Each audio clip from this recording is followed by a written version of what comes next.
10 de la noche y 30 minutos, esto es Mentiras Verdaderas. Como todos los días, en vivo y en directo a través de las pantallas de la red, una nueva sesión junto a Cristian Contreras Radovich.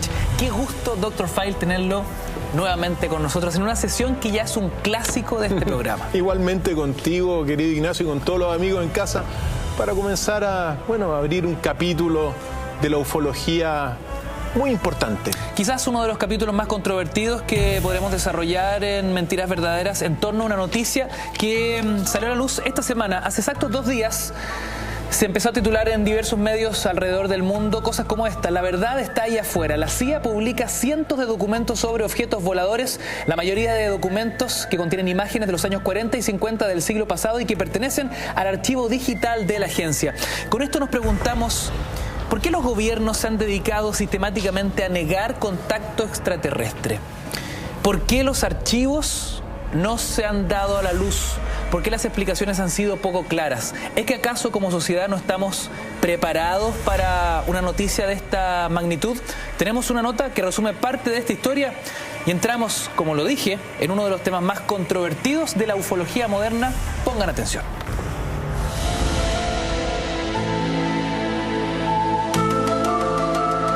Las teorías de conspiración del ocultamiento extraterrestre argumentan que la verdadera evidencia de los objetos voladores no identificados como visitantes extraterrestres están siendo reprimidas por diversos gobiernos de todo el mundo.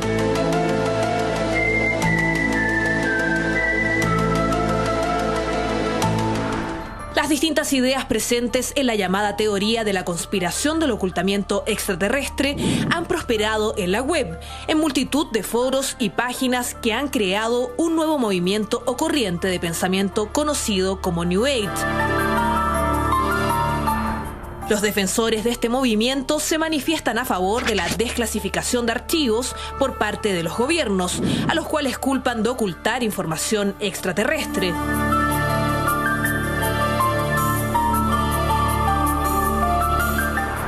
Los gobiernos se han dedicado a negar todo tipo de evidencia extraterrestre. ¿Tienen estos contacto con alienígenas? ¿Está la humanidad preparada para el contacto extraterrestre? ¿Existe una conspiración para ocultar la existencia de los extraterrestres? ¿Tienen los gobiernos contacto con alienígenas? Es la pregunta que intentaremos responder esta noche de Mentiras Verdaderas. Cristian Contreras Radovich, efectivamente nos apasiona la ufología, nos apasiona los avistamientos de OVNI, lo hemos visto varias veces, ¿no?, acá en el programa. Algunos archivos que son engañosos, que son poco claros, otros que parecen ser muy inquietantes. Lo concreto que esta noticia empieza a borrar de un paraguaso un paño oculto, ¿no?, durante tantas décadas.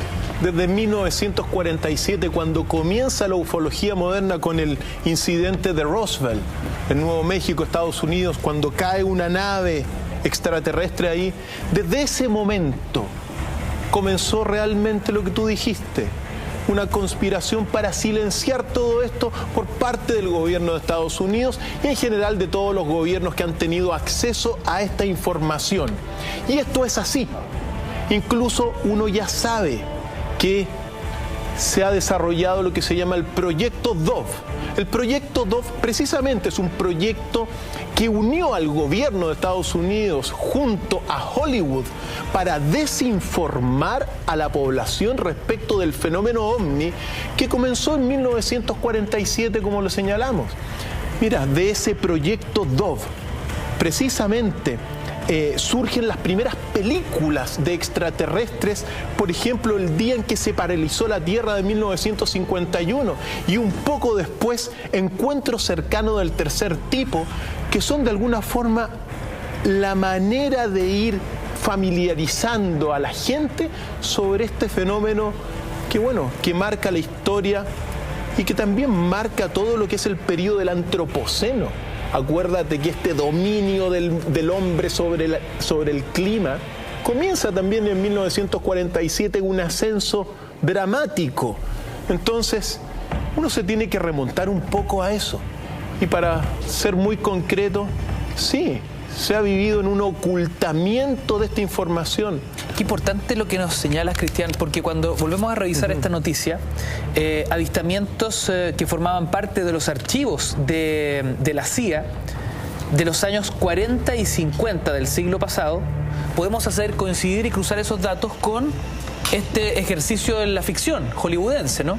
Son en décadas parecidas cuando el cine se empieza a hacer cargo del tema. Efectivamente. Empieza una obsesión con el fenómeno ovni. Efectivamente. Y la gente comienza a familiarizarse con estas películas. Bueno, y quizá para que no sea tan impactante. Ahora, la pregunta inicial, ¿estamos preparados? ¿Tú crees que estamos preparados para hacer contacto extraterrestre, Ignacio? Como humanidad me refiero, como pueblo. Pregunta, porque cuando uno revisa la ficción, a veces se ejercita la paranoia, se ejercita el caos en función de algo que quizás podría ser mucho más simple, ¿no? Digo, en la reflexión básica y simple de decir, ¿somos los únicos en todo el universo? A mí me parecería que no.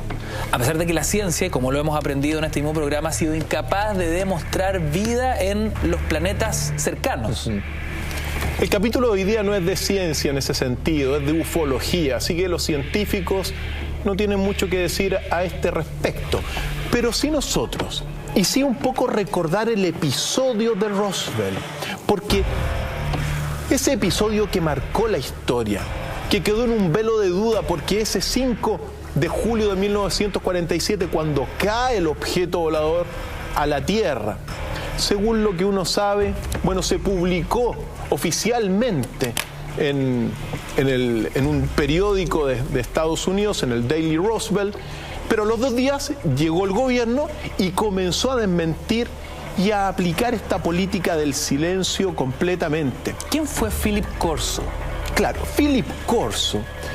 Mira, todos los restos de esta nave con los alienígenas iban, según los antecedentes, 6 alienígenas adentro de la nave y uno sobrevivió. Bueno, todo eso se trasladó al Área 51, que es la base secreta de Estados Unidos, donde se ha trabajado con toda esta tecnología extraterrestre según la ufología. Dentro del Área 51 trabajaba precisamente un miembro del ejército que se llamaba Phil Corso. Phil Corso es muy importante porque después de toda su experiencia publicó uno de los libros claves de la ufología, que como todo el mundo lo conoce, es el llamado libro El día después de Roswell, que lo vemos aquí en pantalla. Ahí está. Donde él narra su experiencia entrando en uno de los hangares del Área 51, abriendo un cajón, y según lo que él cuenta, él vio los restos de unos alienígenas grises muertos ahí. El testimonio de este coronel retirado marca entonces un antes y un después en esta historia que empezamos a narrar. Por supuesto, y cuando uno lee el libro, los detalles con que va narrando, claro, son propios, son propios de una persona que aparentemente, según todos los testimonios, vivió esto. Ahora, es muy importante decir una cosa, porque nosotros tenemos, afortunadamente, un documento de un extraterrestre que habría sido el que sobrevivió. Y ojo, son muy pocos los documentos, de alguna forma, con cierta, credibilidad, para sostener lo que vamos a ir sosteniendo, que es esta conspiración para ocultarlo. Pero tenemos aquí está. Este es un documento que se filtró y que vendría a ser el gris que sobrevivió al incidente de Roswell en 1947. Es lo poco que hay, pero es lo que hay. Para que todo el mundo lo conozca, si hay extraterrestres, son así. Al menos esto, que es una de las especies. Ahora, uno tiene que decir otra cosa, porque cuando se establece, digamos, uno comienza a analizar todo esto y uno habla de conspiración, claro que sí, pues, porque al menos lo que uno sabe es que, y por los antecedentes, que claro, hay más de una especie con la cual se ha hecho contacto, según las declaraciones que vamos a ir viendo. Pero dentro de estas que se ha hecho contacto, al menos se sabe de una especie que es sumamente hostil contra el ser humano, que nos busca el bien del ser humano, que es más, abduce a seres humanos y animales para la experimentación de ellos. Entonces, uno tiene que tener ojo respecto de esto, sobre todo ahora que se están abriendo estos archivos de la CIA. Y decir una cosa, que en estos más de 60 años que han pasado desde aquel incidente, mira, el año pasado, hace unos meses, la CIA declaró, y el FBI declararon, ambas instituciones, que la mayoría de los objetos voladores no identificados eran de autoría y construidos por los Estados Unidos. Eso lo señalaron hace un tiempo atrás, hace unos meses atrás, ¿ya?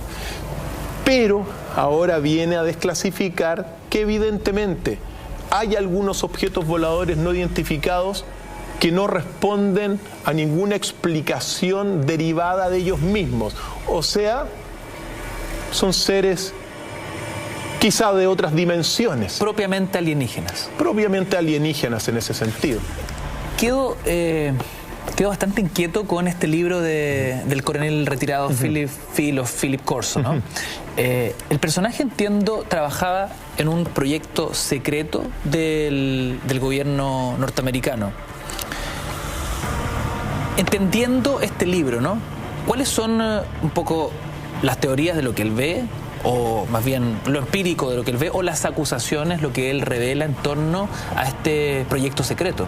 ¿Qué es lo que desnuda a Philip Corso? Sí, él desnuda primero que observó con sus propios ojos a los extraterrestres muertos. Eso lo señala. Información concreta. Secreta y absolutamente confidencial. Que él saca a la luz en este libro. Efectivamente. Otra cosa también que señala que debido a la tecnología que descubrieron, comenzaron a desarrollar, por ejemplo, la fibra óptica, comenzaron a desarrollar el Kevlar, el circuito integrado y el láser. Es decir, esos 4 super inventos tecnológicos, según Phil Corso, los extrajo a Estados Unidos de la nave alienígena y de la tecnología que tenía, al menos en esa ocasión, digamos, en esa nave. Entonces, eso es otro dato concreto. Y claro, desde que se desarrolla el Kevlar, el circuito integrado, el láser, comienza un despegue tecnológico de Estados Unidos que prácticamente es como haber descubierto la escritura nuevamente. Qué increíble, porque estamos hablando de elementos que cruzan la vida tecnológica, doméstica, científica, industrial, hoy en muchísimos aspectos. Efectivamente. Y bueno, y muchos otros datos respecto de esto, que uno lo puede, incluso ahora el libro, uno lo puede bajar por la internet, afortunadamente, uno lo puede leer. Antes era un libro muy privado, muy secreto, muy oculto, pero bueno, se han ido desclasificando estos archivos poco a poco. También él cuenta en una ocasión que, que una nave bajó y que fueron a visitar fueron a ver dónde había bajado la nave, porque la captaron por un radar. Y ahí uno de los jefes de Phil Corso habría tenido contacto con una de estas especies. Es decir, y claro, incluso narra, ahora me acuerdo que cuando se va a ir la nave le dicen, por favor, apaga el radar para poder salir sin ningún problema. La nave espacial, digamos, este objeto. Entonces, el año del contacto para los Estados Unidos fue 1947. Y así como fue 1947 el contacto en las sombras, públicamente comenzó, la desinformación. ¿Cómo lo relata Corso? Porque esto, claro, raya inmediatamente con la ciencia ficción, pero su testimonio es fidedigno. Es el testimonio de un teniente que trabajó en el Área 51. Y claro, cuando uno ha estado durante más de 60 años sometido a una constante negación del fenómeno ovni, abre estas cosas y claro, comienza la duda, que es parte del asunto. La desacreditación de estas cosas es parte del asunto, pero el libro está ahí. Entonces, es cosa de que todo el mundo lo lea y saber que a partir, bueno, de toda esta tecnología que llegó al Área 51, comenzaron a desarrollarse una serie de proyectos. Y es muy interesante también conocer un episodio, que es un episodio muy oculto de un llamado hombre de negro. Recordemos que los hombres de negro van a ser los que van a preservar este conocimiento alienígena en la oscuridad. Son agentes de la CIA que tienen esa determinación específica. Por eso es muy bueno recordar el episodio de uno de estos agentes que cuenta que por ahí, por la década de los 50, cuando estaba trabajando como agente de la CIA, su jefe CIA le dijo, no vamos a decir el nombre porque él mismo no lo dice, ven, levántate, toma las maletas porque nos llama la Casa Blanca. Y claro, ellos partieron, estos dos hombres de la CIA partieron a la Casa Blanca. A encontrarse con el presidente. Con el presidente Eisenhower. Y bueno, y según cuenta este hombre de negro que decidió hablar y contar esta historia, que nosotros la ponemos en la mesa, cuando llegan a la sala oval y se enfrentan a Eisenhower, le dice lo siguiente a Eisenhower: necesito que vayan al Área 51, porque en el Área 51 prácticamente se ha generado un área al margen del gobierno de los Estados Unidos. Cuando le dicen eso, Eisenhower, según los testimonios, le dice que tenía la misión a este agente CIA de decirle al comandante del Área 51 que si él no informaba lo que estaba ocurriendo adentro del Área 51, se iban a tomar el ejército, se iba a tomar el Área 51 en un par de días. Pues bien, parten. O sea, ¿el Área 51 estaba actuando de forma independiente del gobierno norteamericano? Efectivamente. Es decir, en un momento dado, cuando en 1947, cuando llega esta información, llegan esta nave, comenzó a estar al margen del gobierno de Estados Unidos. Eso es, según este relato. Con ese nivel de autonomía e independencia. Sí, y le dijo, incluso cuando Eisenhower llamó, el comandante del Área 51 le dice, usted no tiene nada que hacer acá. Por eso Eisenhower llama a estos dos agentes CIA y los manda al Área 51. Cuando llegan al Área 51, pues bien,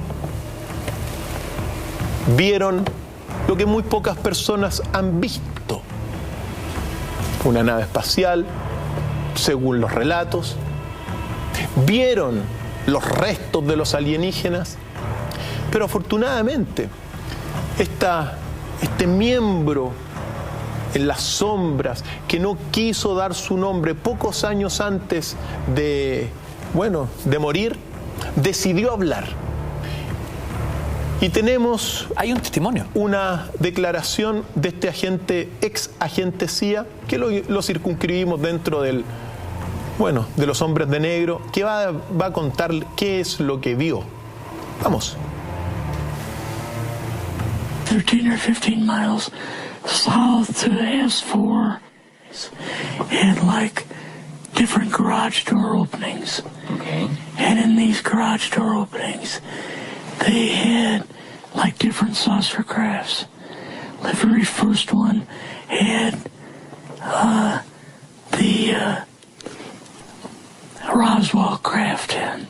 It was kind of crashed up, but apparently every alien that was in it died except for a couple.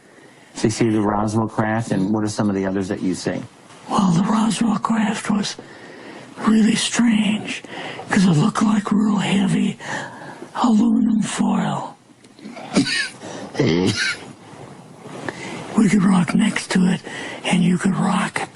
The whole thing probably weighed 150, 300 pounds. Could they tell what the source of power was of this craft? Yeah, it was like a reverse gravitational thing of some kind. In fact, later on, I got the mathematical code for reversing gravity in a 3x5 card. I guess there are different types of grays and so on. How did you see that evidence? Well, at the later on at S4, we viewed the autopsy film, and then the colonel said, "What we've got in here is we're interviewing a gray alien." All right there. How did you feel at that moment? Well, I thought, boy, we had no idea we were going to see the real thing. All we saw was film. You had to have a little bit of heart racing Yes. at that moment. My boss was able to go in and had a partial interview with him. So what did this gray alien look like? Could you describe him a little bit? This one looked a little bit oriental. It didn't look human as far as the skin tone. And basically the shape of it and the size. How was its head size compared with a normal human, for example? Brain was kind of a little bit bigger. And some of the nose was very, very small. Impactante testimonio, Cristian. Lo vemos a él muy dañado en su voz. Entiendo que padecía en aquel entonces de una enfermedad terminal. Cáncer terminal. Y decide, me imagino, impulsado por aquello, a contar su verdad en torno a lo que años antes había visto, había presenciado. Efectivamente. La entrevista la desclasificó Richard Dolan, un periodista de Estados Unidos, en el año 2013. Y bueno, es uno de los testimonios de esta desclasificación. ¿Pero de qué habla? Él cuenta que vio, como lo señalaba, el artefacto de Roswell caído y destruido, que vio a los grises, que tenían un poco la cabeza ovalada, que nos habla, eso nos remonta, tú sabes, al gran enigma de los cráneos ovalados. Entonces, son testimonios que se tienen y que uno los pone en la mesa porque, bueno, son importantes para ir observando esta realidad que se está desclasificando poco a poco. Ahora, claro, la ciencia no sabe nada de esto porque no está ni siquiera buscando mucho esto, porque la forma de buscar vida para la ciencia y la astronomía es distinta. Pero la ufología está impactando el último tiempo con estos testimonios. Y eso que ocurrió, todo este incidente que estábamos narrando de Roswell en 1947, pues un año después le ocurrió lo mismo a la Unión Soviética de aquel entonces, porque exactamente el 18 de junio de 1947 ocurre un incidente en lo que se llama la base aérea de Kapustin Yar. Kapustin Yar viene a ser el Área 51, pero de la Unión Soviética, ¿ya?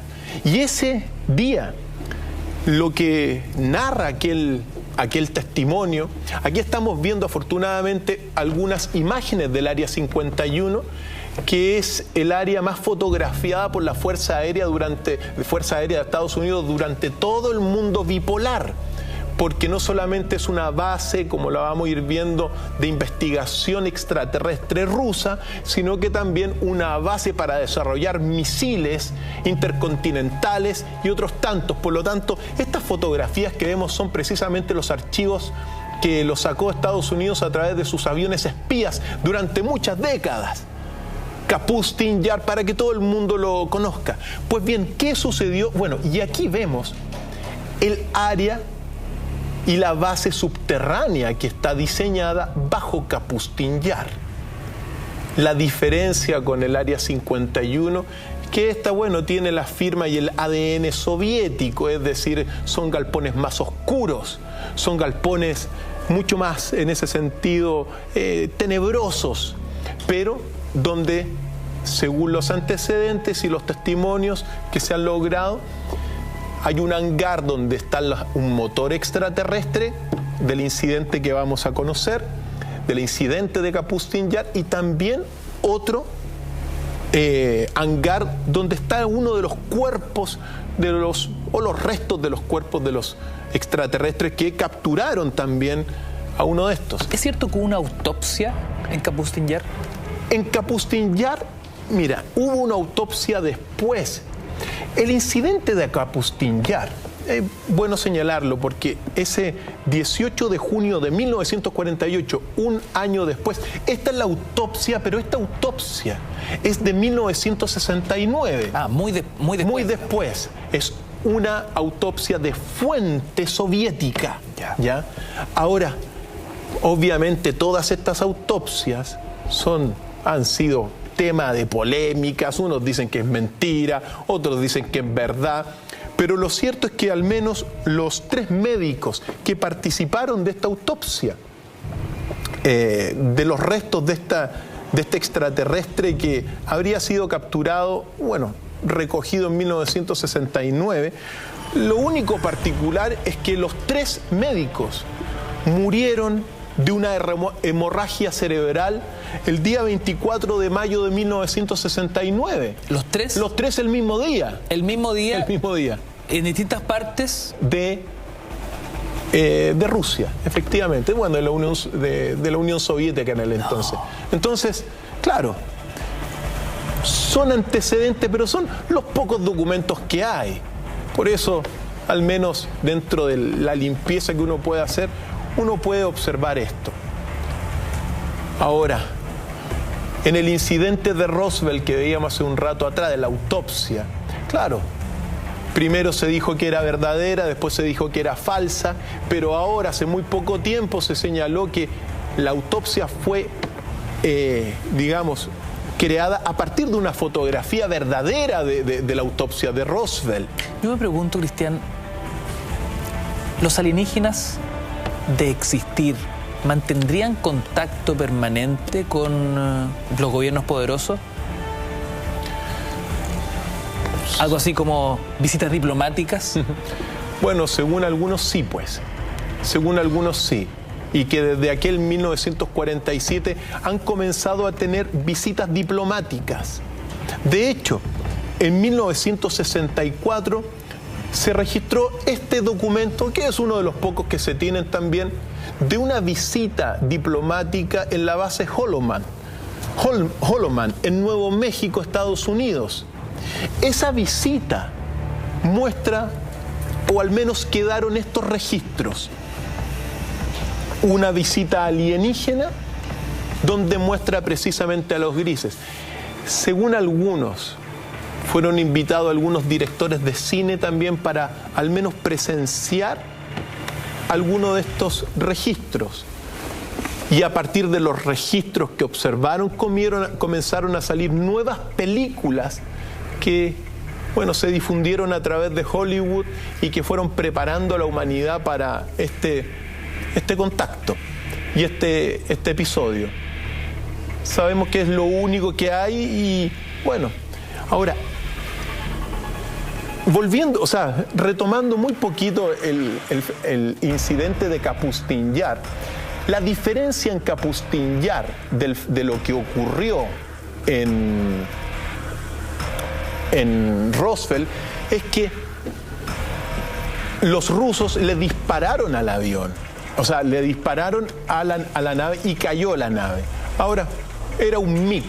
Un MiG, primero se rastrea un objeto por un radar, se observa y sale un MiG a encontrarlo. Ese MiG se enfrenta, le manda un misil, le llegó a esta nave extraterrestre, pero antes de caer la nave le responde al MiG, destruye el MiG y la nave cae. Ambas naves caen y se destruyen. Ese fue el incidente de Kapustin Yar, que lo estamos viendo aquí recreado en estas imágenes, y que marcó también el inicio Recordemos que estamos en carrera, en una bipolaridad donde de alguna forma Estados Unidos no podía estar adelante en este contacto con la Unión Soviética. Ahora, y aparecen los dos grandes potencias con estos incidentes. Exacto, existieron en un mundo absolutamente polarizado en aquella época. Interesante el hecho de que los soviéticos son capaces de derribar una nave alienígena. Esto demostraría empíricamente cierta superioridad bélica o tecnológica por ese hecho concreto, ¿no?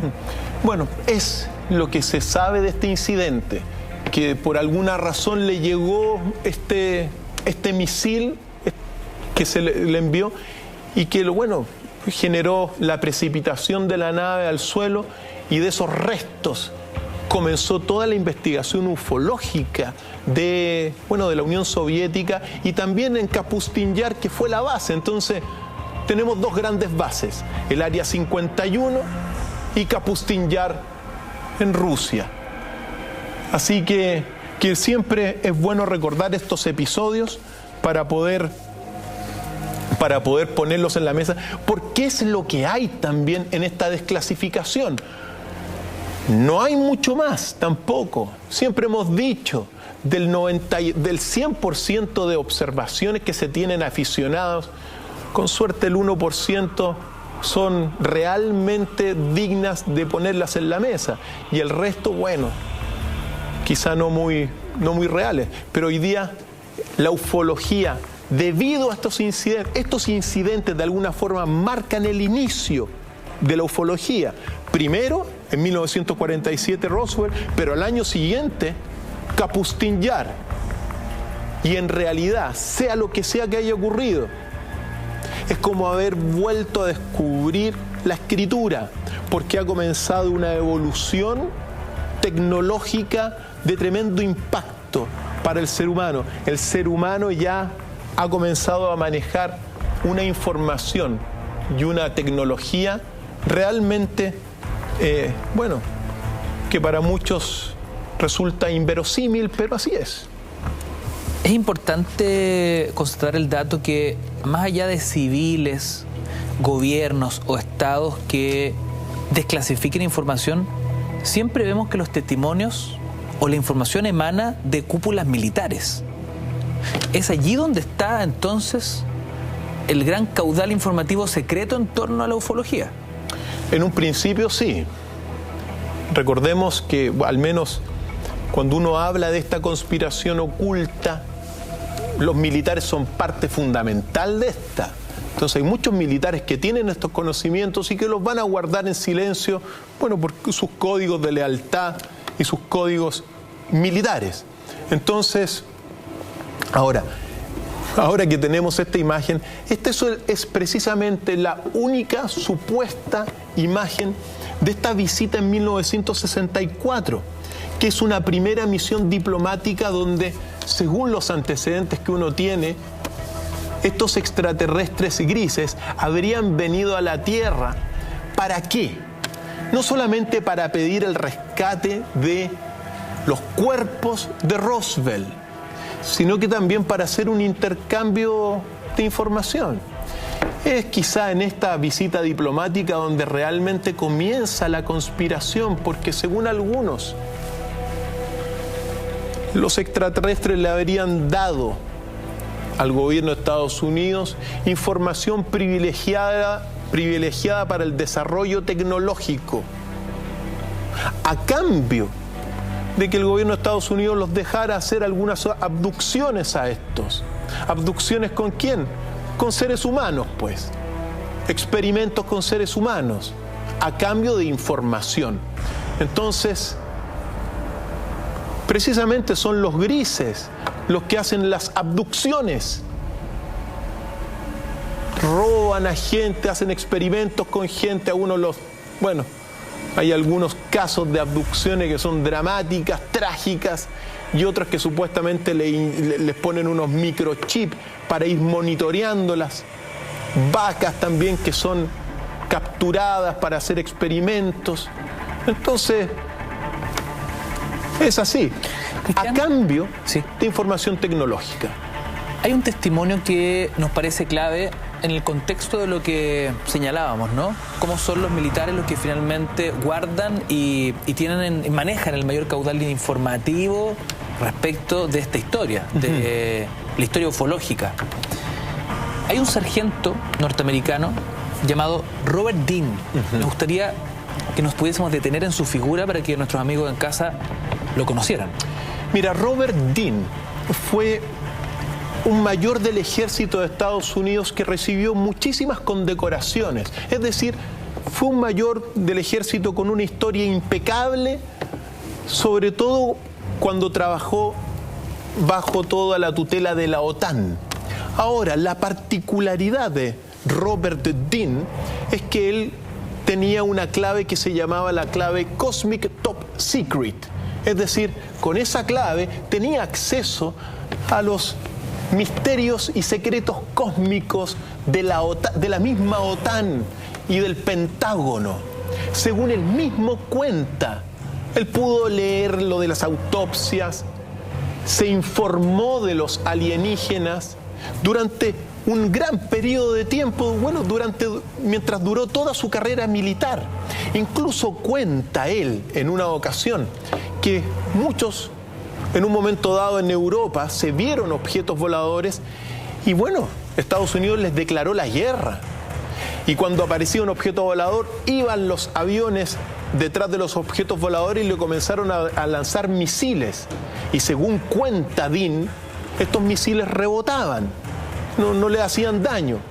Al cabo de 3 meses, de Estados Unidos decide parar esta guerra contra estos objetos y comenzar a estudiarlos, porque la tecnología y la ciencia estaban por sobre la tecnología y la ciencia de los Estados Unidos. Una guerra entre los Estados Unidos y alienígenas. Eso es lo que dice Robert Dean. Y como te decía, después de 3 meses la detuvo Estados Unidos porque era inútil, pues.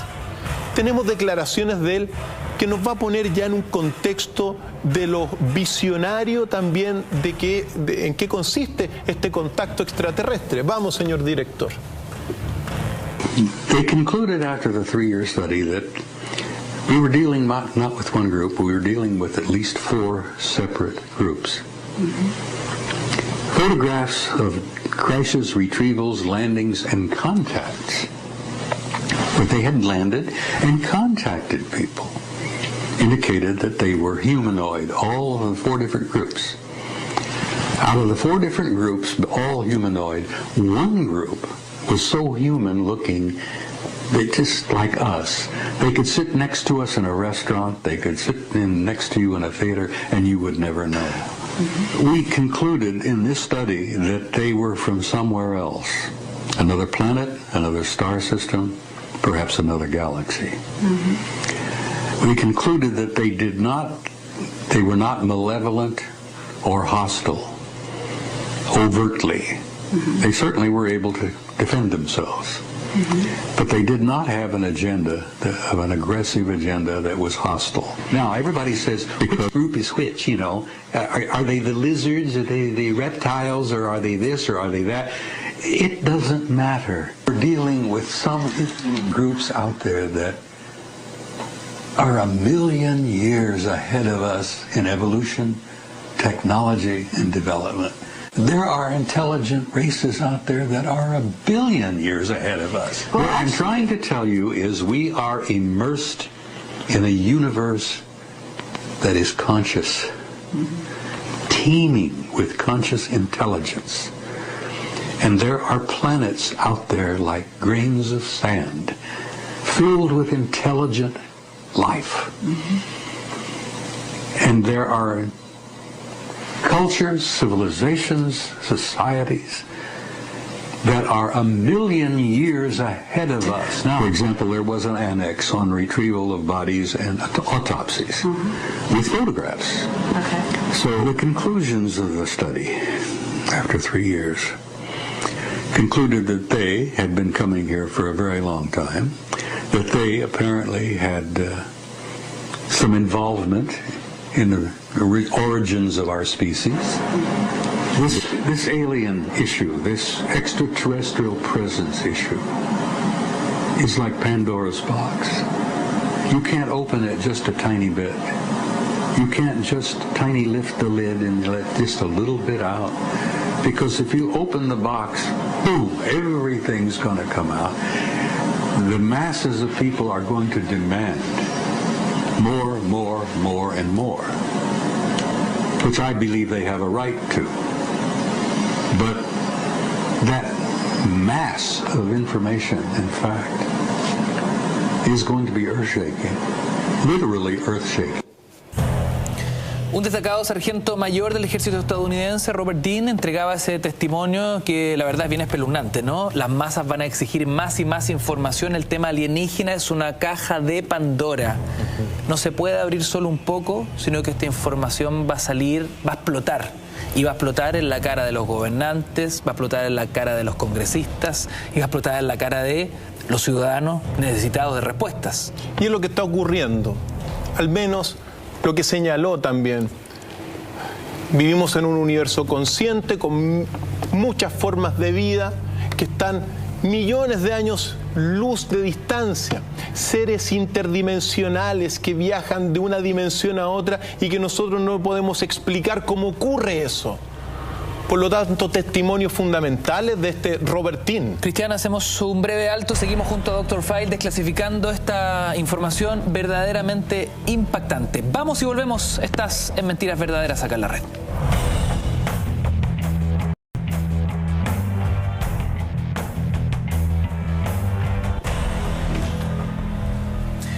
Queridos amigos, siendo las 23 horas con 21 minutos, hoy indagamos en cómo los gobiernos poderosos del planeta se han dedicado sistemáticamente a esconder información en torno a avistamientos OVNI, en torno a contactos entre seres humanos y extraterrestres.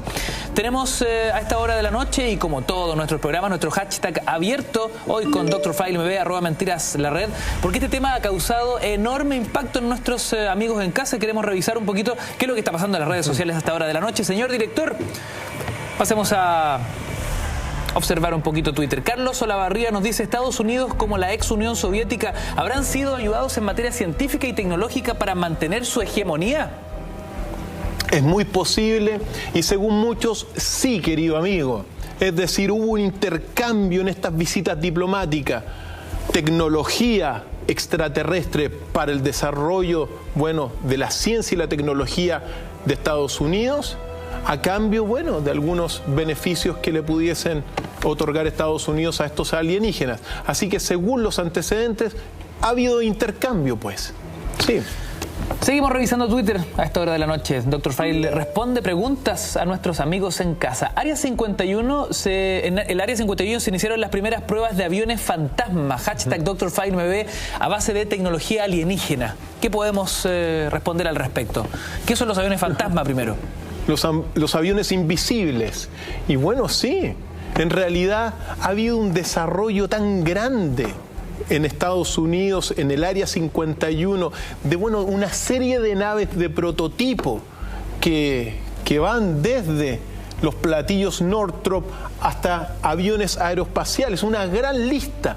Por eso Estados Unidos en un momento dado el año pasado señaló que en realidad muchísimos de los avistamientos que se ven son con tecnología realmente desarrollado por los Estados Unidos a partir de este contacto.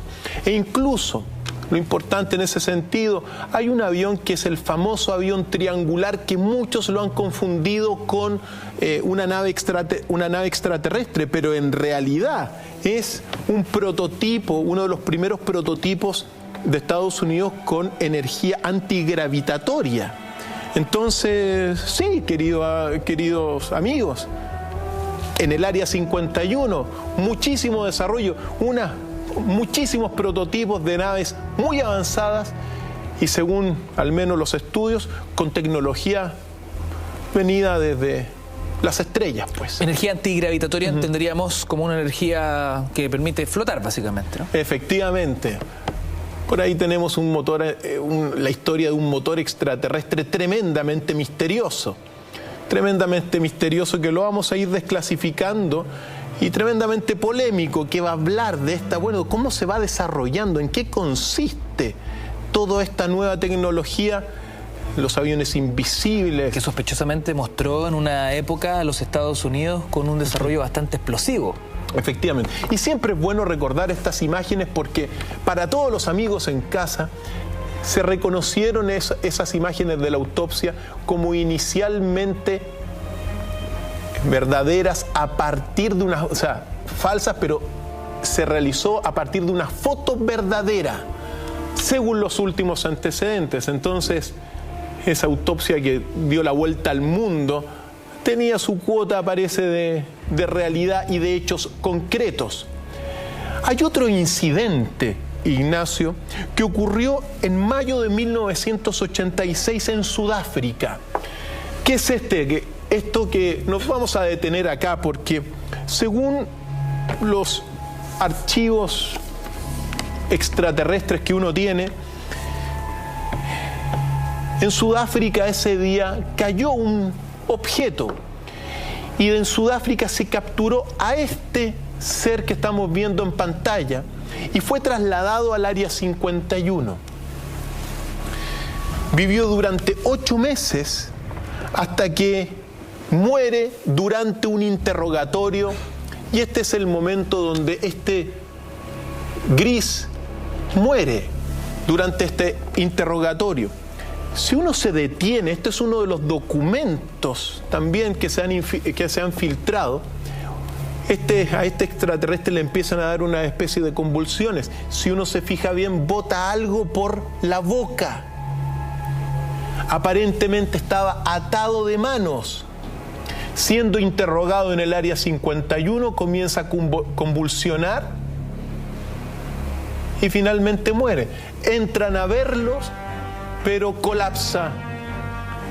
Este gris, que como señalaba, habría sido lo que se recogió en un incidente en Sudáfrica en mayo de 1986, pero que muere finalmente también en el área 51.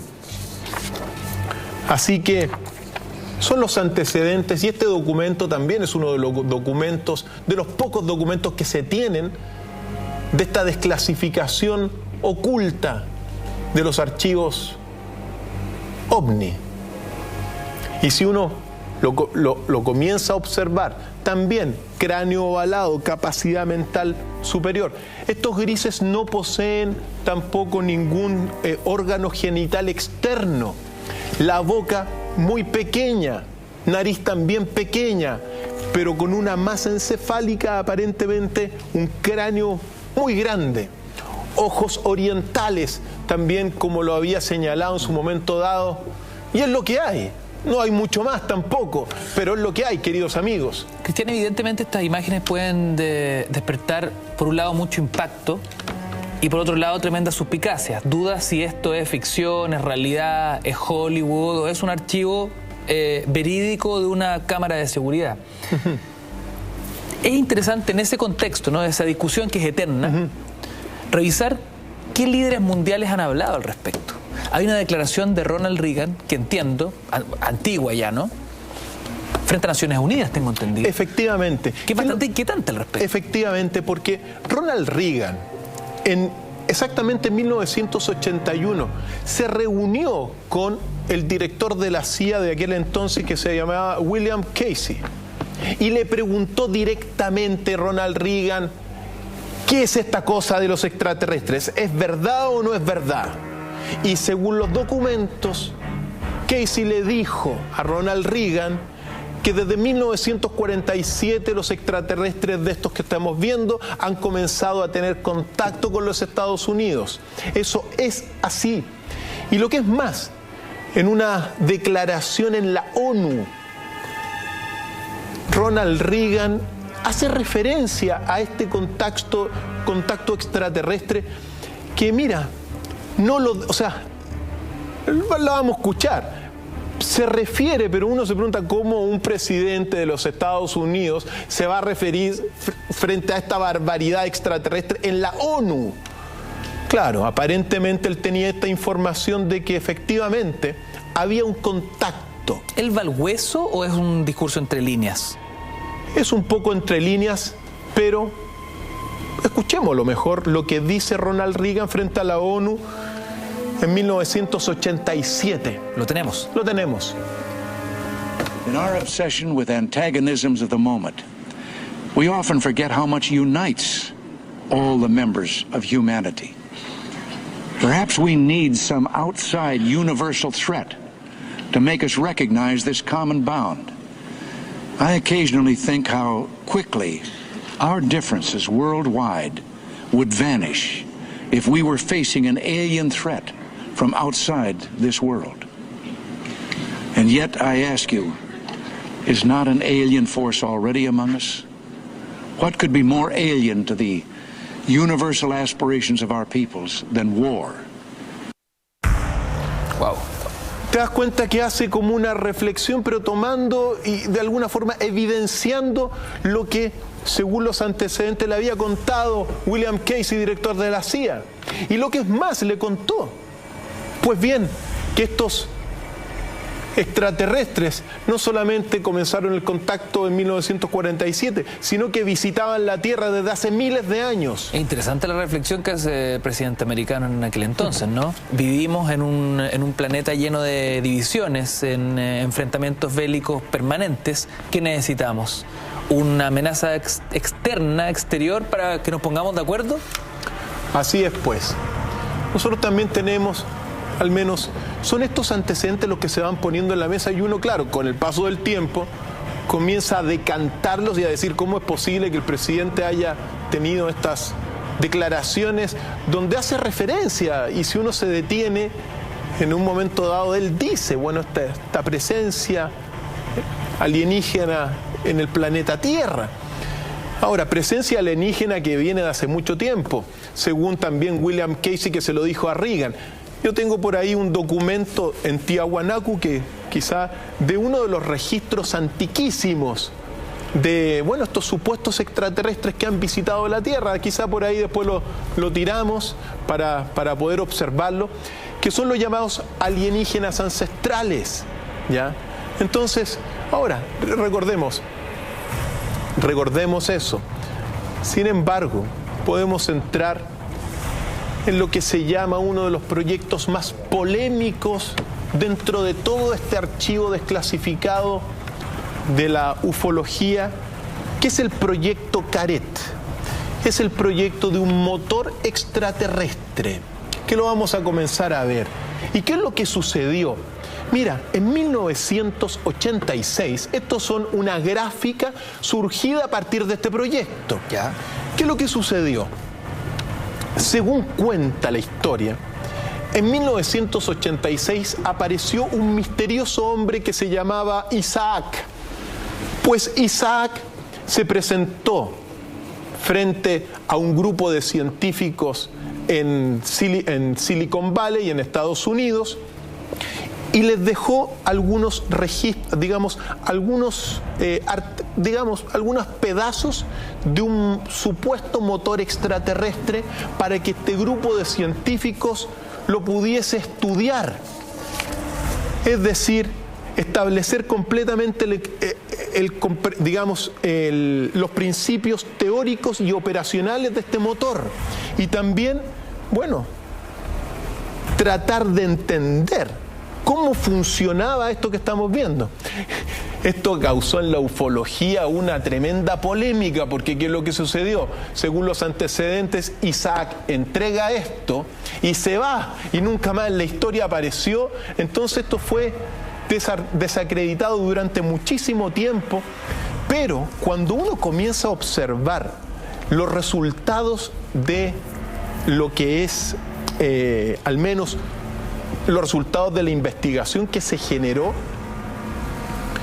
primero, los científicos, según los documentos que a uno le llegaron de este proyecto de laboratorio, observaron primero un generador personal de antigravedad en 1986, imágenes tridimensionales grabadas y proyectadas, y un sistema complejo de símbolos y constructos geométricos capaces de definir la funcionalidad de este motor, que son estos que estamos viendo en pantalla. También una especie de propulsor de antigravedad. Y según los últimos al menos los últimos datos, el motor no presentaba ninguna tuerca, ningún tornillo, ningún ensamble, sino que aparentemente a este motor que estaba en las partes, el material tenía información, contendría información, pero faltaría un elemento que vendría a ser una energía que permitiría que se fusionase, es decir, que se ensamblase automáticamente esto. Entonces, vendría a ser como bueno, no sé, se le aplicará un poco de una energía especial y según los documentos, el motor toma, digamos, cada parte se ensambla con la otra para formar no solamente el motor antigravedad, sino que también se ensamblaría con una nave, digamos, con todas las partes de una nave mayor. Vendría a ser como una especie de transformer en donde se le aplica energía y el material con esta energía, bueno, se vuelve a ensamblar. Cristian, ¿podríamos entender entonces que el gobierno norteamericano tendría la capacidad de aplicar esta tecnología alienígena en sus propias invenciones? Mira, bélica o en cuanto a aeronáutica. Hay un avión. O sea, ¿esa especulación podría ser realidad? Sí, hay un avión que es el famoso TR-3B, que es el triángulo. Ese avión de invención americana son los primeros aviones con tecnología antigravitatoria, que habría salido también, bueno, de estas investigaciones de este polémico proyecto Caret, pero que es muy interesante sobre todo por los principios que va planteando. Sin embargo, esos por ahí van a aparecer el TR4, TR3B, que es un triángulo fundamentalmente, que ya van a aparecer. Pero bueno, muchos de estos aviones que vemos son desarrollados con tecnología de avanzada y según muchos sacada de estas naves que se han caído, porque es muy cierto que no es la única nave que se ha caído. Según algunos antecedentes hay 114 naves que se han estrellado contra la Tierra. 114 naves que se han estrellado contra la Tierra, algunas en Colombia, otras en Argentina. Información que se ha mantenido bajo 7 llaves. Efectivamente. Bueno, ahí aparecía. Entonces, ¿qué es lo que sucede cuando los investigadores de Silicon Valley llegan? Ahí está, bueno, estos son los aviones triangulares de los Estados Unidos con esta tecnología antigravitatoria. Pues bien, llegaron a la conclusión de que le faltaban antecedentes para poder reconstruir el funcionamiento de este motor extraterrestre. Cristian, ¿hay información en torno a si la materialidad de estos desarrollos tecnológicos alienígenas tendrían relación o se encontrarían estos materiales en el planeta Tierra? Digo, sustancias minerales, en fin. Mira, al menos lo que uno tiene acá, lo que uno sabe de este proyecto Caret es que, bueno, el material se desconoce, pero que el material tiene información encriptada adentro. Es decir, es material de alguna forma con una especie de nanotecnología incorporada, que es lo que se está desarrollando precisamente hoy día en Estados Unidos. Recordemos que una de las industrias más poderosas del presente y del futuro es la nanotecnología. Vamos a seguir revisando cómo los Estados Unidos han utilizado información privilegiada alienígena en la construcción de algunos de sus aparatos tecnológicos y quizá funcionan hoy día y no tenemos idea. Hacemos un alto y seguimos. Dr. File está en Mentiras Verdaderas, no te vayas.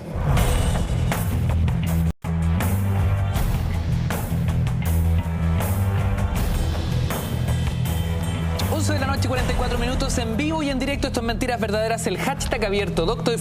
File MB, @Mentiras la red. Estamos desclasificando información. Durante tantas décadas los gobiernos se escondieron y pusieron paño frío, ¿no?, a las conspiraciones, a las dudas, a las preguntas en torno a avistamientos ovni, en torno a visitas alienígenas extraterrestres.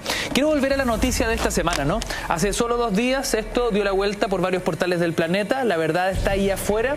Titula esta noticia: inteligencia, la CIA publica cientos de documentos sobre objetos voladores. Documentos que contienen imágenes de los años 40 y 50 del siglo pasado y que pertenecen, por supuesto, al archivo digital de la agencia norteamericana. En ese contexto seguimos repasando algunos episodios que vale la pena poner sobre la mesa, ¿no? Un astronauta de la misión Apolo que reconoce una visita extraterrestre. ¿De qué estamos hablando aquí, Cristian Contreras Radovich? Estamos hablando de que, bueno, ahora vamos a comenzar con quizás otra de las declaraciones más sustanciosas. Al menos los documentos que estamos viendo son algunos de las observaciones que se han visto desde el espacio, que son documentos desclasificados de la NASA desde 1965 hasta el día de hoy. Pues bien, ¿qué es lo que sucede? Que aparece en escena un astronauta que fue el sexto hombre en pisar la Luna, que se llama Edgar Mitchell, y que, como te lo va a señalar la declaración, él señala que desde hace más de 60 años efectivamente ya ha comenzado un contacto. La particularidad de estos documentos que estamos viendo, que estos son los archivos desclasificados de la NASA respecto de estas observaciones de objetos, bueno, extraterrestres muy desconocidos. Pero tenemos la cuña y la declaración de Edgar Mitchell, de este sexto hombre en la Luna. Señor director, que hable por sí solo. So you have to go further than that. Do you believe in life on other planets? Oh yes, there's not much question at all, but there's life throughout the universe. We're not alone in the universe at all. Are you convinced that we're not alone in the universe? Oh, I know for sure we're not alone in the universe. Now, have we been able to identify for sure where the other planets are? No, we have not. Certainly not in our solar system. But they've identified quite a number of planets now that very likely could be life-bearing planets. And I happen to be privileged enough to have be in on the fact that we have been visited on this planet. And the UFO phenomenon is real, although it's been covered up by our governments for quite a long time. There's more nonsense out there about this than there is real knowledge, but it is a real phenomenon, and there's quite a few of us that it's been well covered up by all of our governments for the last 60 years or so, but slowly it's leaked out, and some of us are privileged to have been briefed on some of it. I happen to have grown up in I don't even know whether you know this place, Roswell, New Mexico, where presumably the Roswell incident of 1947 took place. And I'm quite knowledgeable of the lore there, and since I grew up there. But I've also been in military circles and intelligence circles that knows beneath the surface of what has been public knowledge. But yes, we have been visited. Edgar Mitchell, el sexto hombre en pisar la Luna. Y un astronauta con tremendo prestigio que reconoce todo esto. No podrían ser más macizas sus declaraciones. Efectivamente. Y quizás, mira, el hombre que impactó al mundo los últimos años fue y ha sido el primer, un exministro de Defensa de Canadá, Paul Heyler. Porque, claro, hasta el momento tenemos declaraciones de astronautas, de hombres de negro, etcétera, militares.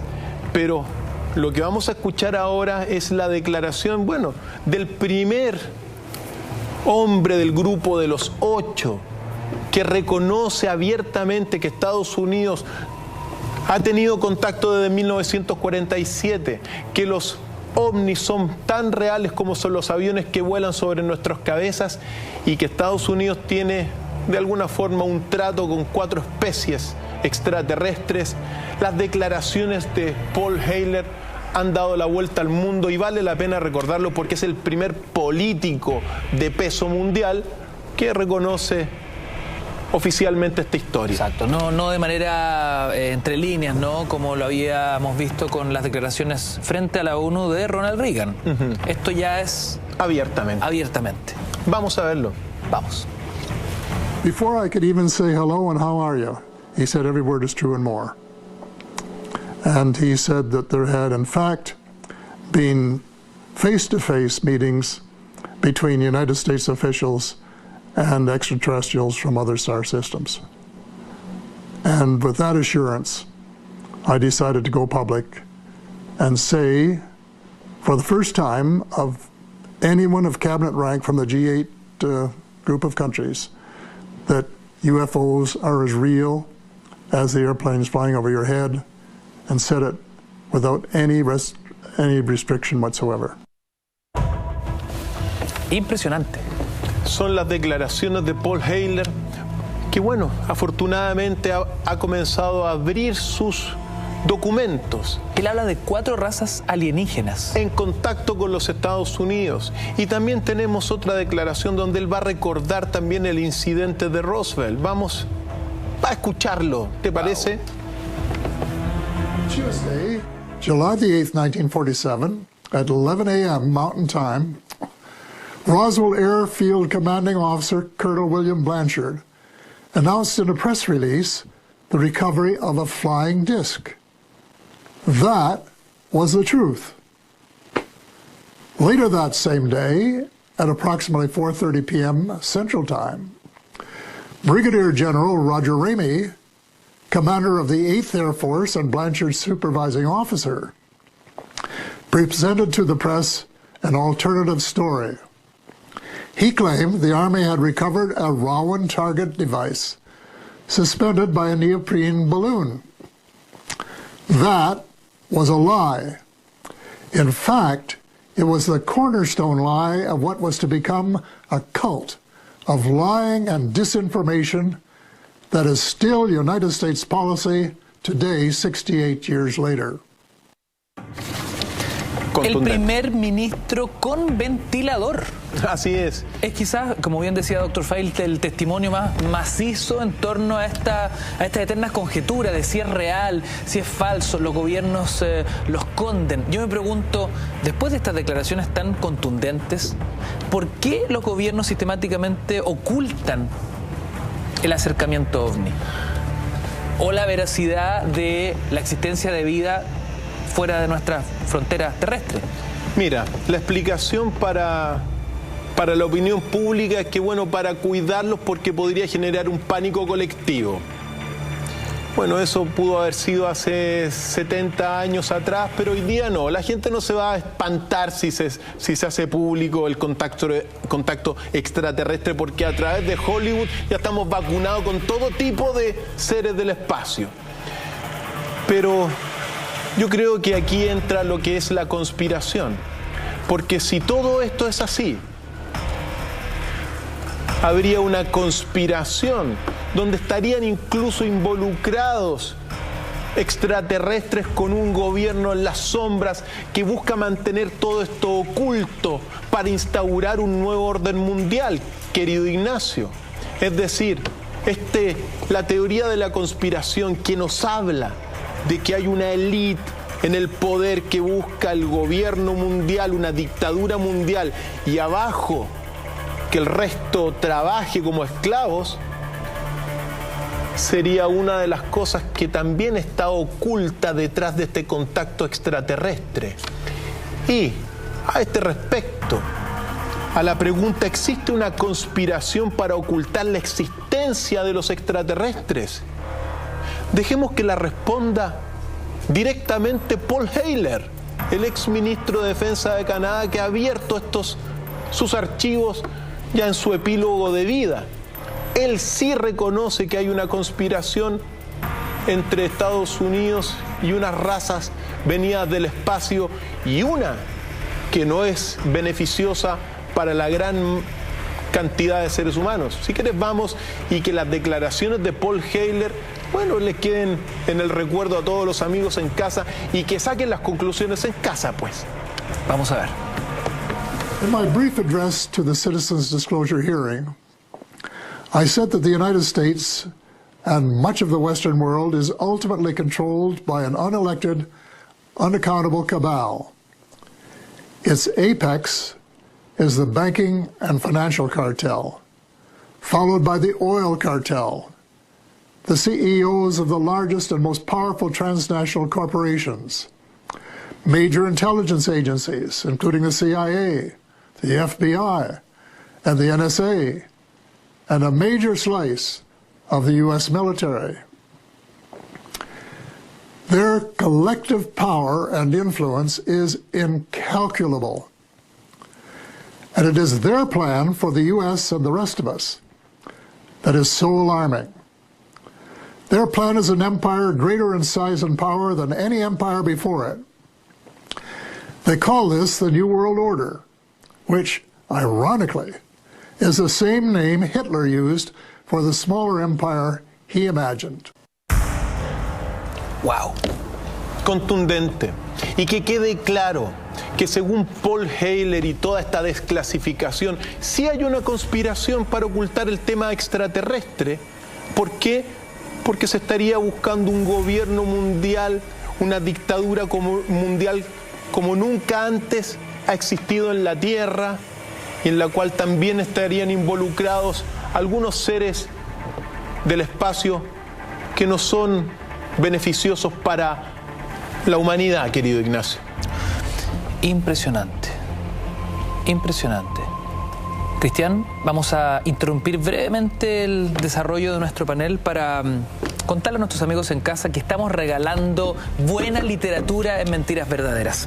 Tenemos Espectro Familiar de Nicolás Poblete Pardo, colección narrativa, y también tenemos el Sistema de Admisión a la Universidad, Permanencia y Cambio, historia de un sistema en permanente crisis, del 24 al 73, para entender justamente lo que hasta el día de hoy discutimos en torno a la calidad y el acceso a la educación en Chile. 2 libros que te puedes ganar gracias a nuestro concurso en Twitter, señor director. La pregunta de hoy dice más o menos así: ¿qué año comenzó la historia de la ufología moderna? Si crees que fue en 1947, retuitea. Si crees que fue en 1948, pincha me gusta. Participa utilizando el hashtag DrFileMB en nuestra cuenta @mentiraslarred. Ya tenemos 53 retweets versus solo 9 me gusta.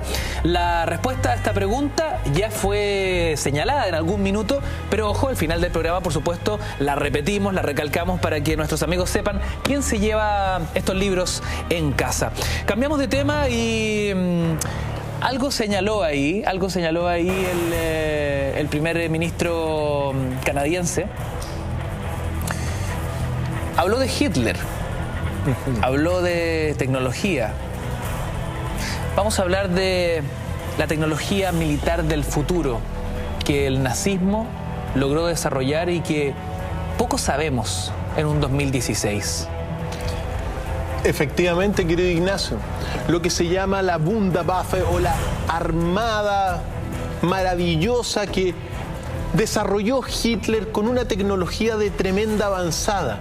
Y es bueno ir conociendo lo que hizo Hitler porque, mira, estas armas que desarrolló, quizás si las hubiese masificado, quizás estos niveles de prototipo no se hubiesen quedado ahí y hubiesen tenido un poco más de tiempo, la historia de la Segunda Guerra Mundial habría sido completamente distinta. O la historia de la civilización.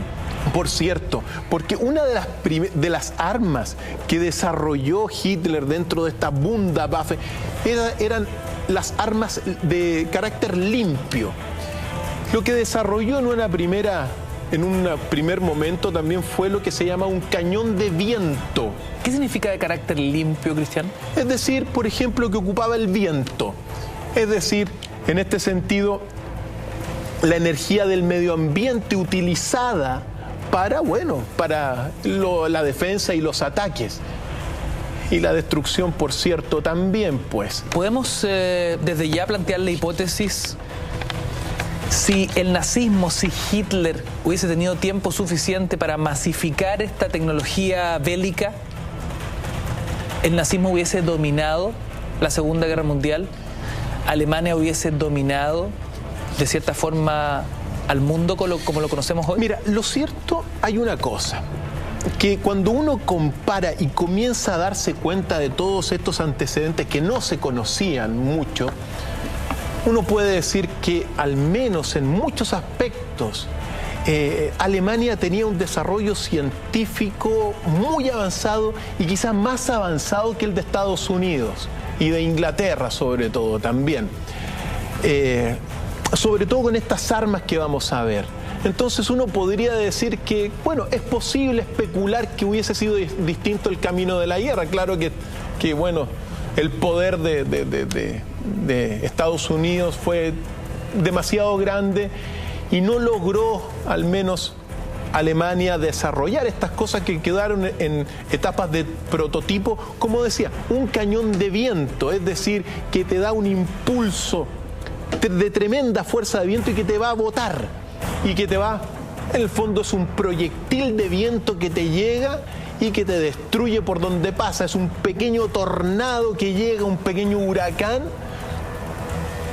un golpe de aire comprimido. Entonces, eso es una de las armas. Otra arma también que desarrolló y que es tremendamente desconocida es lo que se llama el cañón sónico, que fue desarrollado por un doctor que se llamaba Richard Balauschek. Cañón sónico. Cañón sónico. Y estaba confeccionado por reflectores parabólicos conectados por varios tubos que formaban una cámara de disparo a través de unos tubos que son lo que estamos viendo en pantalla y que lanzaban una especie de mezcla de metano con oxígeno y que de ahí producía, al menos en una forma cíclica, una especie de impulso de ondas de sonido producidas particularmente por estos explosivos. O sea, ondas de sonido que generaban explosiones. Efectivamente. Entonces, claro, quedaron ahí quizás en los primeros prototipos, muy desconocidas. ¿Esto qué tan secreto fue? ¿Los aliados tuvieron conciencia de lo que Alemania estaba fabricando? Los aliados sabían ¿O experimentando más bien? Los aliados sabían que los alemanes estaban desarrollando muchos tipos de armas secretas. Eso es así. Esto los obligó, supongo, a acelerar su ofensiva. Por supuesto que sí. O sea, era una carrera contra el tiempo. Efectivamente, querido Ignacio, tú lo has dicho. ¿Por qué? Porque mira, la Alemania de Hitler comenzó a desarrollar una serie de energías muy distintas, con prototipos, llegó a tener más de 3.000 patentes de nuevas tecnologías. 3.000 patentes. Que después fueron tomadas como botín de guerra, por cierto. O sea, 3.000 nuevos... 3 millones de patentes. 3 millones. Efectivamente. De patentes de inventos tecnológicos de avanzada, donde uno era este cañón sónico, que creaba a partir de todo este fenómeno un rayo sónico de una enorme amplitud y que, bueno, superaba los 1000 milibares a casi 50 metros en las pruebas que tuvo. ¿Es así que utilizaron también los alemanes la fuerza del clima para inventar otra de estas tantas armas? Lo que se llama el arma vórtice. Vórtice. Así es. También estaba dentro de estos grandes prototipos, es decir, crear torbellinos artificiales. Nosotros estamos hablando, en otras palabras, de lo que se llama la guerra geológica en ese sentido. Es decir, tomar elementos del medio ambiente para, bueno, atacar y destruir y matar. Y una de estas armas era precisamente el arma de torbellino, el arma vórtice. Mira, un pre-HARP, de cierta forma. Efectivamente. Como lo hemos aprendido. Efectivamente. El alcance, al menos de este torbellino que se creaba, era una especie de huracán que generaba a partir de una explosión interna se generaba un huracán que llegó a destruir, al menos en las pruebas, según lo que se tuvo, 150 metros más allá, bueno, te generaba este torbellino, una verdadera arma geológica, un pequeño huracán en compacto que se te enviaba gracias a estos avances tecnológicos de Hitler. Ahora, una de las armas también que desarrolló muy sorprendentes el nazismo fue lo que se llamó el cañón solar. ¿Cañón solar? Cañón solar, el cual utilizaba al astro para lanzar gigantescos rayos de calor sobre los aviones enemigos. Entonces, según los bocetos iniciales que estamos viendo aquí en pantalla, de alguna forma se generaban unos reflectores que prácticamente te generaban un rayo solar potentísimo para ir destruyendo los aviones. Entonces son las armas iniciales de una armada maravillosa, supuestamente. Esto se parece a la misma lógica de cuando uno era chico y utilizaba una lupa con la energía solar para quemar un papelito, unas hojitas secas. Efectivamente, pero potenciado por varios miles. Entonces, todos estos prototipos quedaron ahí, quedaron muchas veces, de alguna forma, se experimentaron, pero quedaron en el inicio del desarrollo más masivo. Si Hitler quizá los hubiese tenido tiempo, la historia hubiese sido completamente distinta. Para ese entonces uno puede decir que, claro, que había muchísimo avance tecnológico y científico de parte del nazismo.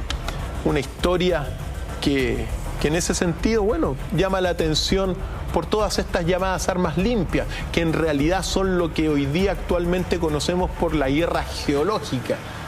Guerra geológica que, como tú dijiste, el HAARP hoy día es quizá el arma más destructiva en ese sentido. Cristian, lo sorprendente es que cuando se toma como botín de guerra este número indescriptible de patentes, más de 3 millones de patentes, es decir, de inventos tecnológicos bélicos para enfrentar al enemigo, inventos nazis, inventos alemanes en el contexto de la Segunda Guerra, uno se pregunta ¿qué se hizo con toda esa experimentación? ¿En qué se convirtió toda esa tecnología? ¿Cómo se siguió desarrollando posteriormente? Vamos a continuación a revisar un ranking que nos pone en contexto en torno a estas patentes, en torno a estas armas, y es lo que empezamos a revisar a continuación. Son las armas del futuro. En el número 10, pongan atención.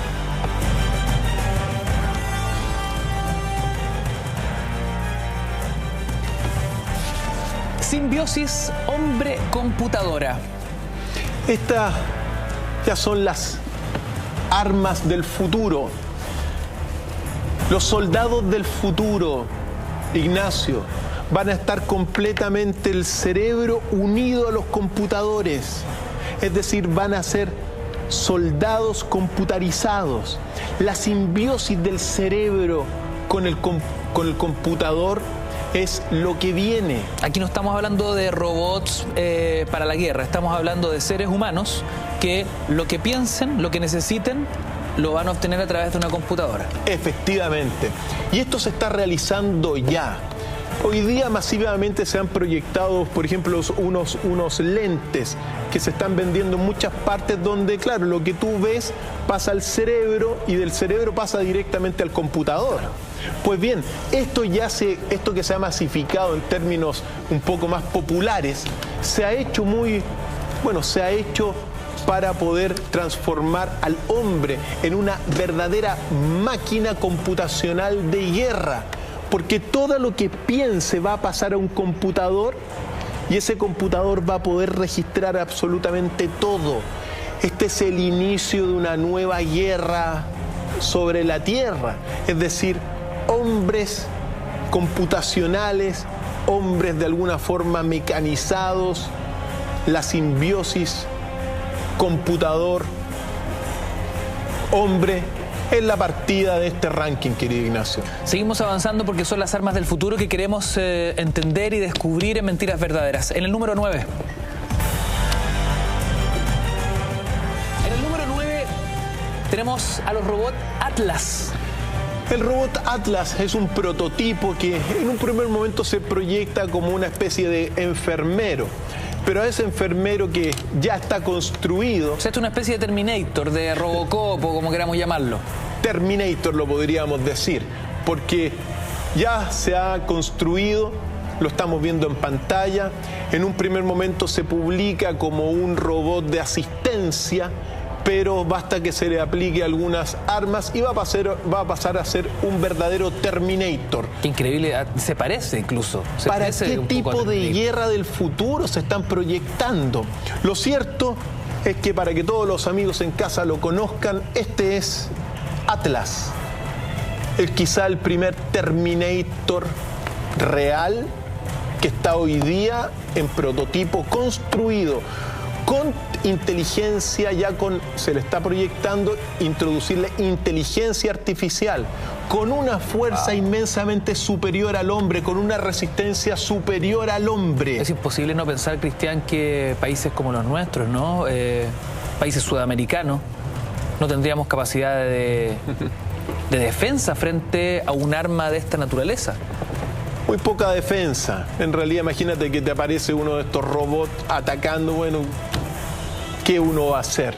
Por eso, nosotros no tenemos que pelear con las armas, por cierto. Nuestro camino es por la sabiduría, querido Ignacio. Ahí está el destino de Sudamérica.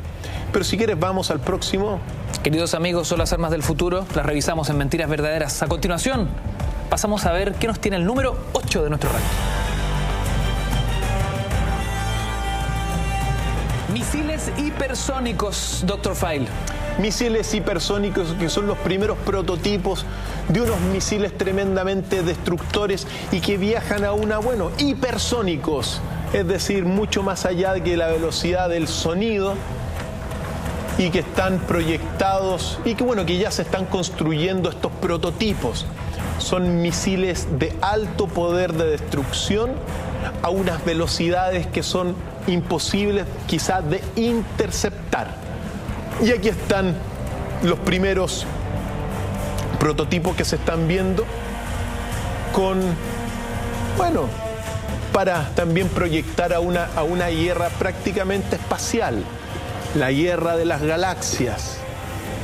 Al menos la industria bélica la está proyectando con lo que estamos viendo al menos en todo este ranking.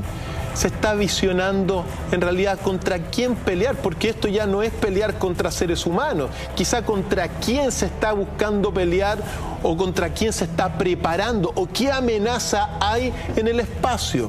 Sabemos, al menos según los antecedentes que veíamos hace un rato, que al menos no todos los extraterrestres son buenos, querido Ignacio.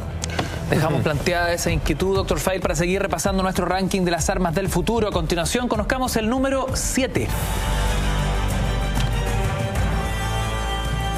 Una superarma eléctrica. Es el cañón de riel. Efectivamente.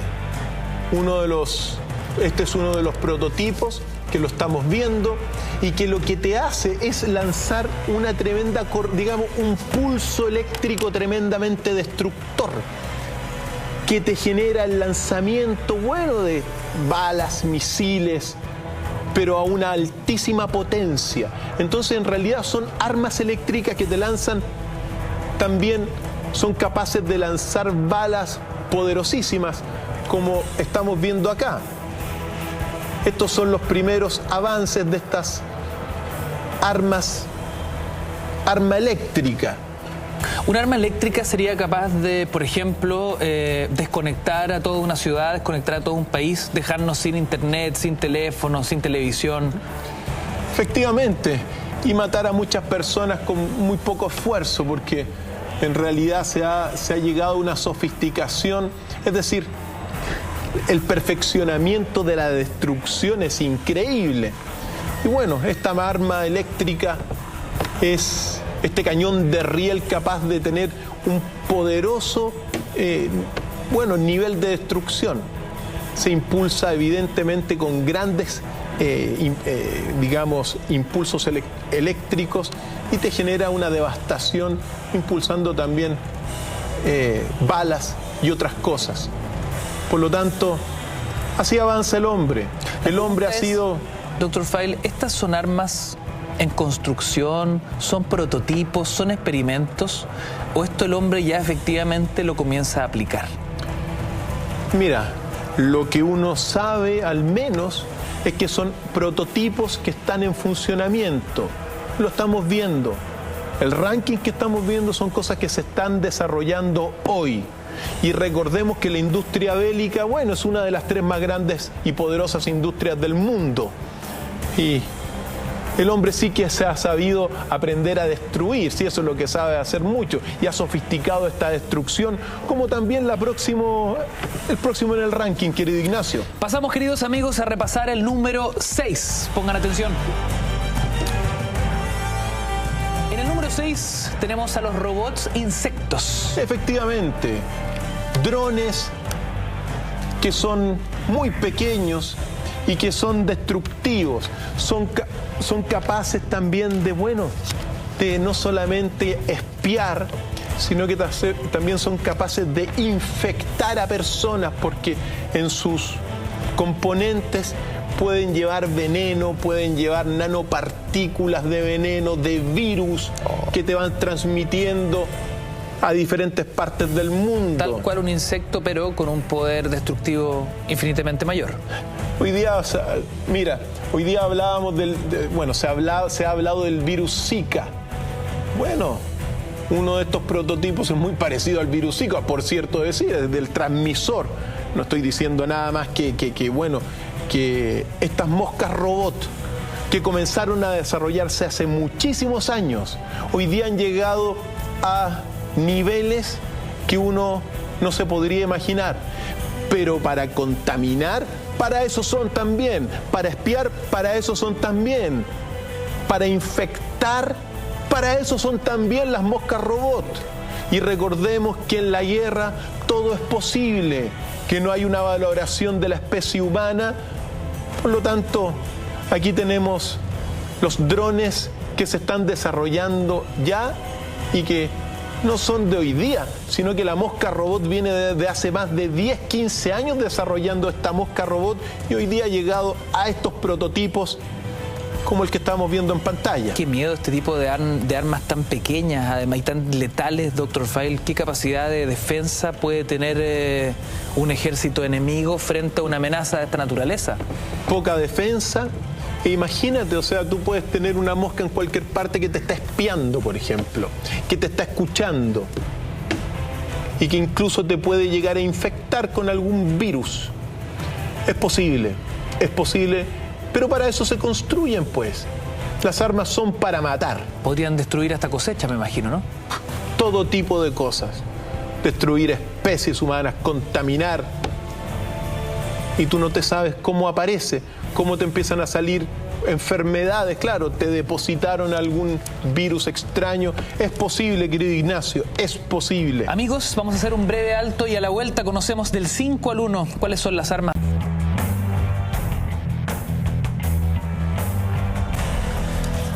0:24 en vivo y en directo. Puedes comentar y participar en nuestras redes con el hashtag DrFileMB @mentiras_la_red. Estamos desarrollando un inquietante ranking del 10 al 1 con las llamadas armas del futuro. Cómo el desarrollo tecnológico se nutre de lo bélico para lo más aberrante, ¿no? Crear armas para destruir a otros seres humanos. Seguimos revisando en nuestro ranking porque pasamos a continuación al número 5. Balas guiadas por láser, Dr. File. Así es, pues. Es decir, balas que cuando uno, por ejemplo, puede proyectar un láser en alguna parte, por otro lado se dispara una bala, la bala va a caer donde esté el láser puesto, que es un poco como funcionan los misiles hoy día de aire-tierra. Muchas veces estos misiles son conducidos por los láser. Lo sorprendente es que ahora se desarrolló la tecnología para balas. Entonces, donde uno ponga el láser, ahí va a caer la bala. Es decir, tú puedes disparar exageradamente, disparas hacia la izquierda, pero tienes el láser puesto a la derecha, la bala va a girar y va a ser teledirigida. ¡Oh, qué brutal! Hacia donde está el láser. O sea, eficacia 100%. 100%. Cambia el dicho, donde pongo el láser, pongo la bala. Muy bien. Algo así, ¿no? Efectivamente. Donde pongo el láser, pongo la bala. Y lo que es sorprendente, claro, tú vas a poner el láser con unos cascos que vas a mirar. Simplemente vas a mirar a un lado, vas a poner tu vista en un lugar proyectada con un láser, y ahí va a ir la bala. Entonces vaya a disparar, quiero matar para allá, matar para acá. Eso ya está construido, Ignacio. La capacidad de matar del ser humano es increíble. Qué brutal, que uno se pone a imaginar, encontrar a un francotirador ahora va a ser imposible. De alguna forma, puede incluso disparar. Claro, si uno tiene el láser puesto, uno puede disparar por cualquier parte o mejor, y la bala se va... Claro, con esta tecnología cualquiera puede ser el mejor francotirador. Así es, pues, así es. Donde pongo el láser, pongo la bala. Muy bien dicho, Ignacio. Y esta tecnología es temible, pues. Una tecnología temible más para estos, bueno, en realidad, seres, buenos, humanos, que van a ser verdaderas máquinas de guerra ultra avanzadas, conectadas con los computadores. Así es, pues. Pero date cuenta, o sea, cuando hablamos en el ejercicio bélico mano a mano, ¿no? El francotirador siempre es la estrella, es el personaje más buscado, el personaje más peligroso. A larga distancia puede dar con un objetivo. Este tipo de armas, donde pongo el ojo, o mejor dicho, donde pongo el láser, pongo la bala, generaría que cualquier soldado, manejando la tecnología, podría ser el más letal francotirador. Bueno, efectivamente. Impresionante. Máquinas de guerra tremendas. Pasamos al número 4.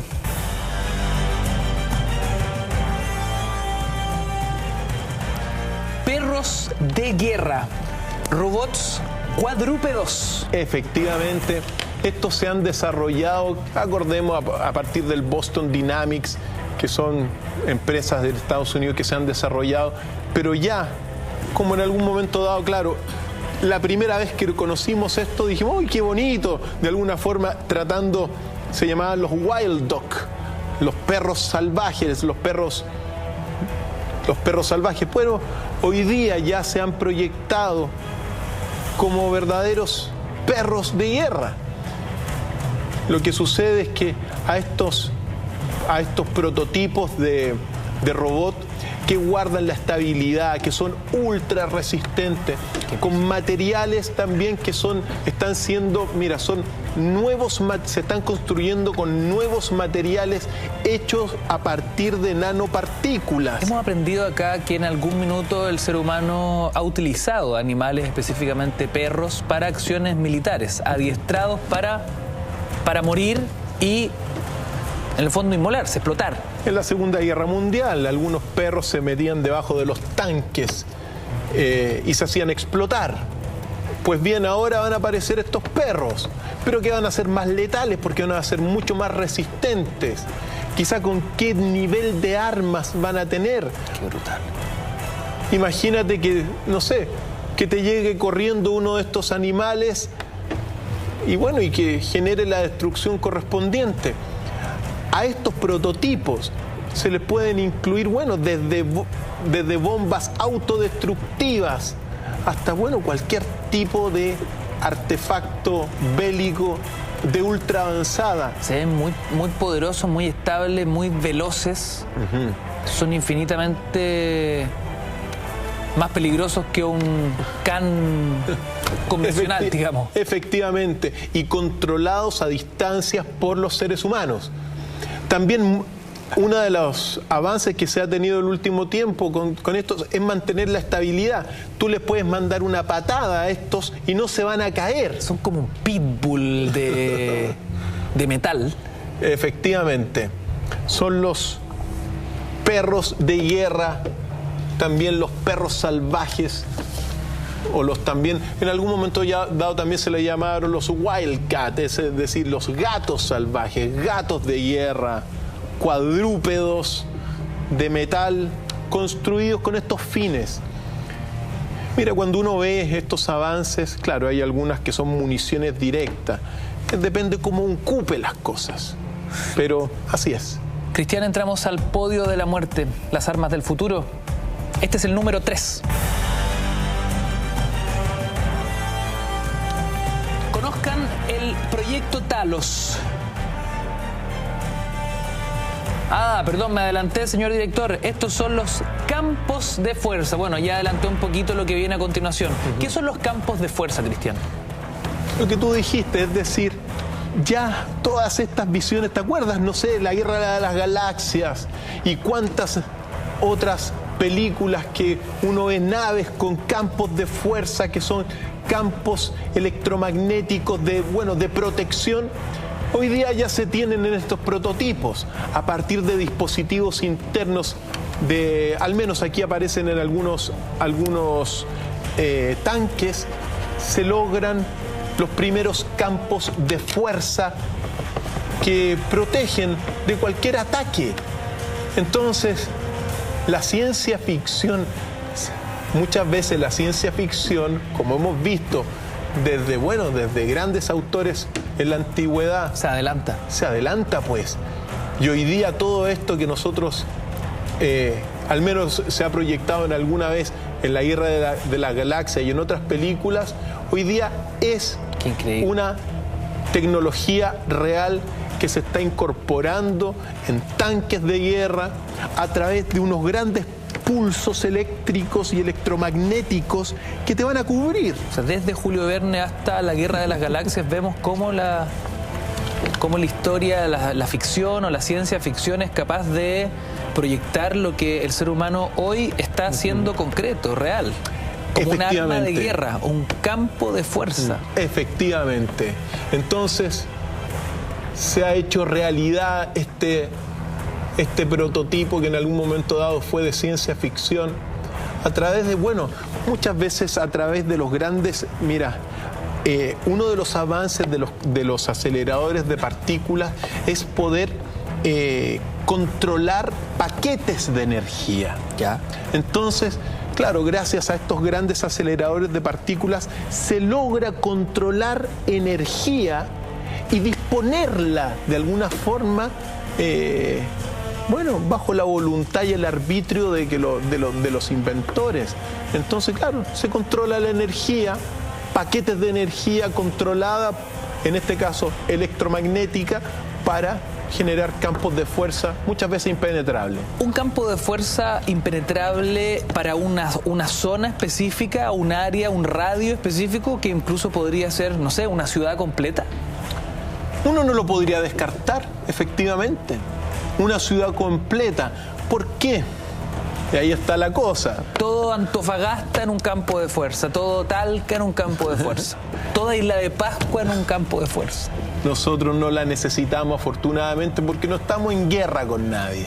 Pero sí lo necesitan en Estados Unidos, donde están en guerra con muchas partes del mundo. Entonces, claro, se proyecta esto. Si se lograse, por ejemplo, tener las ciudades protegidas, se podría detonar y resistir lo que se ha proyectado de que ahora es posiblemente hasta guerras nucleares a la orden del día, pues. Se podría hacer. Pero efectivamente, potencialmente para poder resistir ciudades, es posible, es posible. Doctor Fadil, ya lo adelanté, conozcamos el número 2. El llamado Proyecto Talos. El Proyecto Talos son los llamados exoesqueletos, o dicho de otra forma, como Iron Man. Es decir, los guerreros del futuro.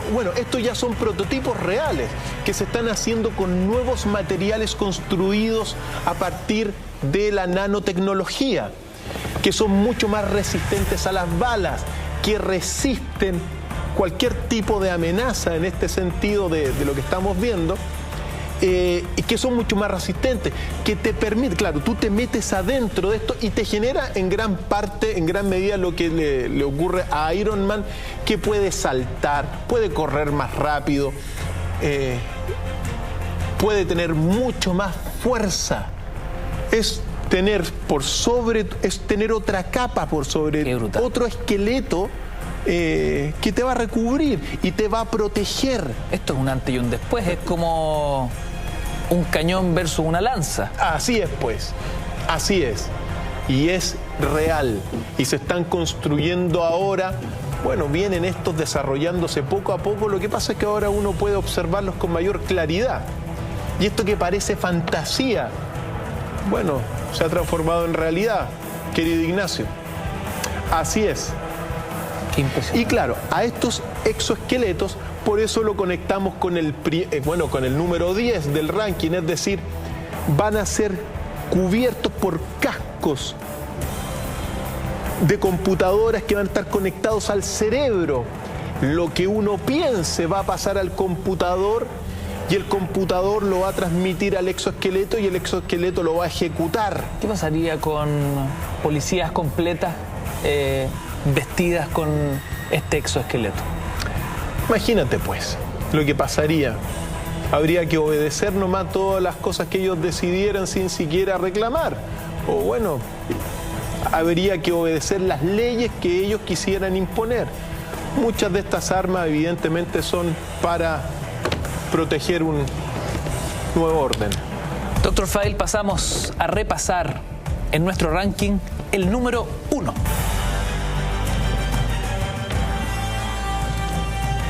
En el número 1, armas láser aéreas.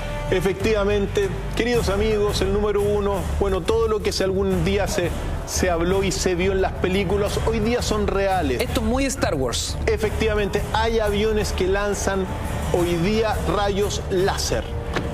Obviamente que se han sido prohibidos, pero ya se ha desarrollado. Entonces, son los primeros prototipos de estas armas que las vimos en película, pero que hoy día son real. Rayos láser de tremenda destrucción y devastación, querido Ignacio, son reales hoy. Impresionante. ¿Cómo lo vemos? Láser aéreas. Así es. En el número 1 de nuestro ranking, al puro estilo Star Wars Guerra de las Galaxias. Así es. Para que los conozcamos, ya se han hecho las pruebas y aunque han sido, bueno, prohibidas en muchas partes, tú sabes que la industria bélica avanza igualmente. ¿Son más destructivas o más precisas que las armas actuales? Bueno, depende del arma, pero evidentemente son más precisas y muy destructivas, pues muy destructivas.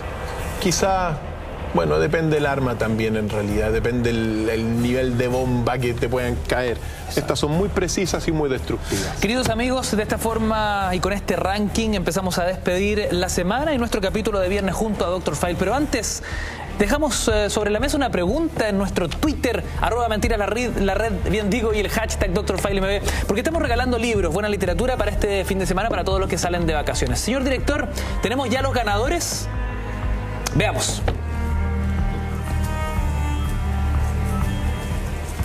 La primera ganadora es la Caro Illanes.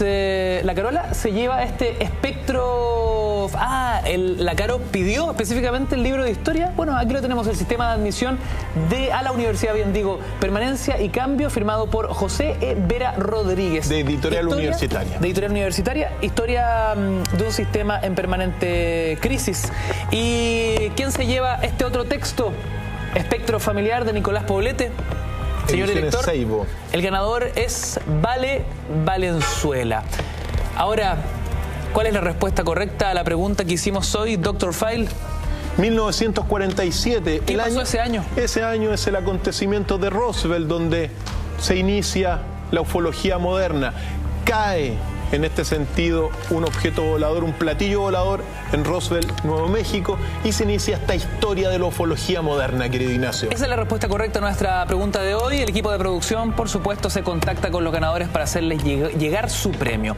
Ustedes aprovechan la promo 2x1 en Sushi House, todos sus locales, Santiago y Viña, promoción válida de lunes a miércoles desde las 7 de la tarde.